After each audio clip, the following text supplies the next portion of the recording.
Vote আসছে, এখন তো ফান্ড দরকার তৃণমূলের। গরু কয়লা ছাড়া তো ফান্ড কোথায় পাবে? সেটাই চালানোর চেষ্টা করা হচ্ছে। আমরা বিএসএফকে জানাবো এবং কড়া ব্যবস্থা নেওয়ার জন্য বলব। মুখ্যমন্ত্রী দিল্লি সফরে গেছেন, আজ সংসদীয় দলের বৈঠক, কাল রাজ্যের আর্থিক বঞ্চনার দাবি নিয়ে প্রধানমন্ত্রীর সঙ্গে দরবার করবেন, কি বলবেন? না, এর আগেও দরবার করেছেন। যে কোনো মুখ্যমন্ত্রী সময় চাইলে প্রধানমন্ত্রী সময় দেন, ওনাকেও দেন, পিনারাই বিজয়নকেও দেন, ও অন্য দলের কংগ্রেসের মুখ্যমন্ত্রীও চাইলে দেন। তবে রাজ্যের বকেয়া নিয়ে যেন যান, হাত পা ধরতে যেন না যান। তবে এটাও ঠিক, হাত পা ধরলেও বাঁচবেন না। ইন্ডিয়া ব্লকের বৈঠক,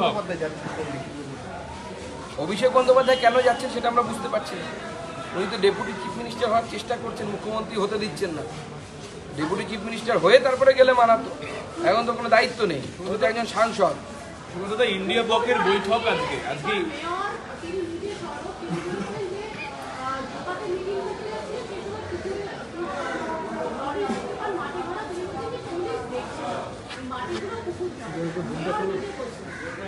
দেখুন, মেয়রের ঘুম অনেক দেরিতে ভেঙেছে। আপনারা যান কলকাতার ওয়ার্ডগুলোর ভেতরে, আপনারা 10 বছর আগের স্যাটেলাইট ছবি বের করুন আর বর্তমানে স্যাটেলাইট ছবি বের করুন, পরিষ্কার হয়ে যাবে চিত্র। সব জায়গায় জলাভূমি বন্ধ হয়েছে, শুধু কলকাতা নয়, আপনি কলকাতার বাইরে যান, যে কোনো জায়গায় দেখবেন জলাভূমি ভরাট করে সেখানে বিল্ডিং তৈরি হচ্ছে, আর তৃণমূল কংগ্রেসের নেতারা সেখান থেকে কাটমানি কামাচ্ছে। ইন্ডিয়া ব্লকের গুরুত্বপূর্ণ বৈঠক ইন্ডিয়া ব্লকের আজকে গুরুত্বপূর্ণ বৈঠক সিট শেয়ারিং নিয়ে। বারবার যেটা তৃণমূল দাবি করছে যে meetings should be result oriented and with objective স্টেটের বিচারে, এটা নিয়ে আপনাদের কি বক্তব্য? এই যে একটা দেখুন, আমাদের ওনারা কি বৈঠক করবেন, কি সিট শেয়ারিং করবেন, এই বিষয়ে আমাদের কোনো মাথা ব্যথা নেই। আমি আগেও বলেছি, কেনিয়া টিম টসে জিতলো না হারলো ক্রিকেটে, তার খুব একটা গুরুত্বপূর্ণ হয়। কাকে ক্যাপ্টেন করবে, কে ব্যাট করবে, কোন অর্ডারে ব্যাট করবে, কোনো মানেই নেই।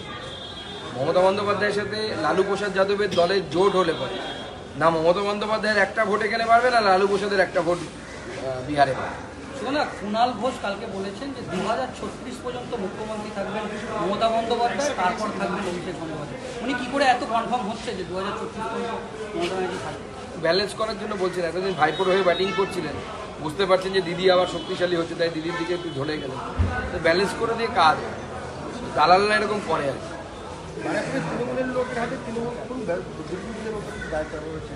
ও সব জায়গাতে খুনোখুনি হবে এখন, যত সময় এগিয়ে আসবে, পতনের সময় এগিয়ে আসছে, খুনোখুনি আরো বাড়বে, টাকার ভাগ নিয়ে মারামারি সব জায়গাতে চলছে। সেই জন্য আমি বলি, বাড়ির লোককে তৃণমূল করতে দেবে না, অন্তত পক্ষে জীবনটা বাঁচবে। আচ্ছা, লাস্ট প্রশ্ন, যে গীতাপাঠের যে কর্মসূচি হবে, তাদের পক্ষ থেকে, সাধু সন্তদের পক্ষ থেকে মুখ্যমন্ত্রী মমতা বন্দ্যোপাধ্যায় থেকে সময় চাওয়া হয়েছিল, তাকে অলরেডি আমন্ত্রণ, কিন্তু নবান্নে তাদের কোনোভাবেই সময় দেওয়া হচ্ছে না যে তারা যে দেখা করছে। এবার এটা কমিটির ব্যাপার, তারা বুঝবে তারা কি করবে না করবে। তবে মাননীয় প্রধানমন্ত্রী আসবেন, আমাদের কাছে এই খবর আছে, এবং মাননীয় প্রধানমন্ত্রীর লক্ষাধিক মানুষ গীতা পাঠ করবে। লাস্ট যে কোনো একজন।